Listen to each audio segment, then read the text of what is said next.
Hey there guys, it's the Gamer Zam here and I've just finished watching the new Resident Evil 7 trailer for the 5th time. From what we see happen in this demo, a woman who sounds a little like Sherry Birkin is running away from some woman with a lantern.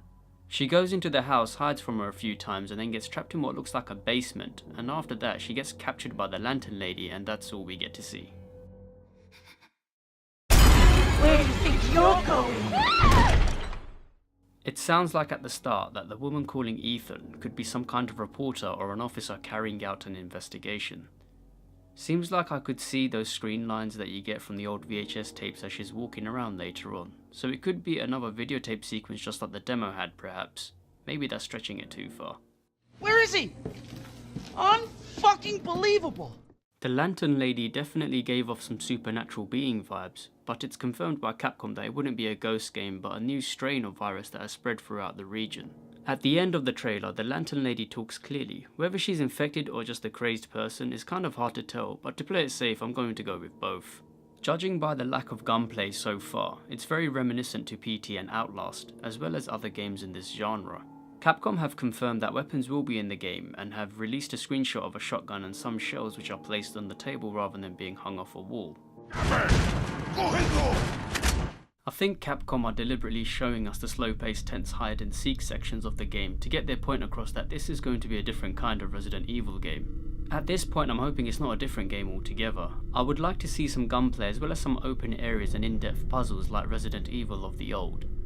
Not saying I want a more action-orientated, nostalgia-filled title, far from it. I just want the game to be balanced and able to stand on its own 2 feet without relying heavily on current horror games like Outlast or taking way too much from previous Resident Evil games.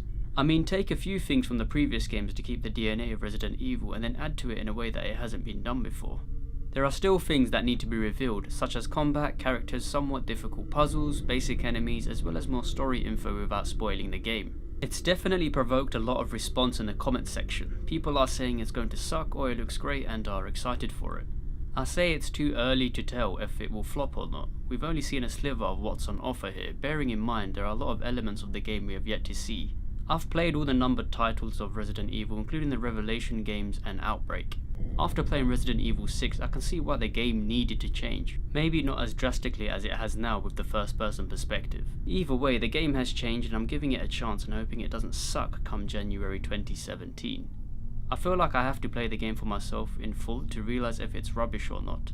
If it's great, awesome. If it sucks, well I can just sell the game and get most of my money back, no biggie. Also, for the people wanting the old Resident Evil back completely, there is a Resident Evil 2 remake in the works, so maybe this title isn't for you. What do you guys think of Resident Evil 7 so far? Is it going to be a hit or a miss? Let me know in the comments. Thanks for watching guys.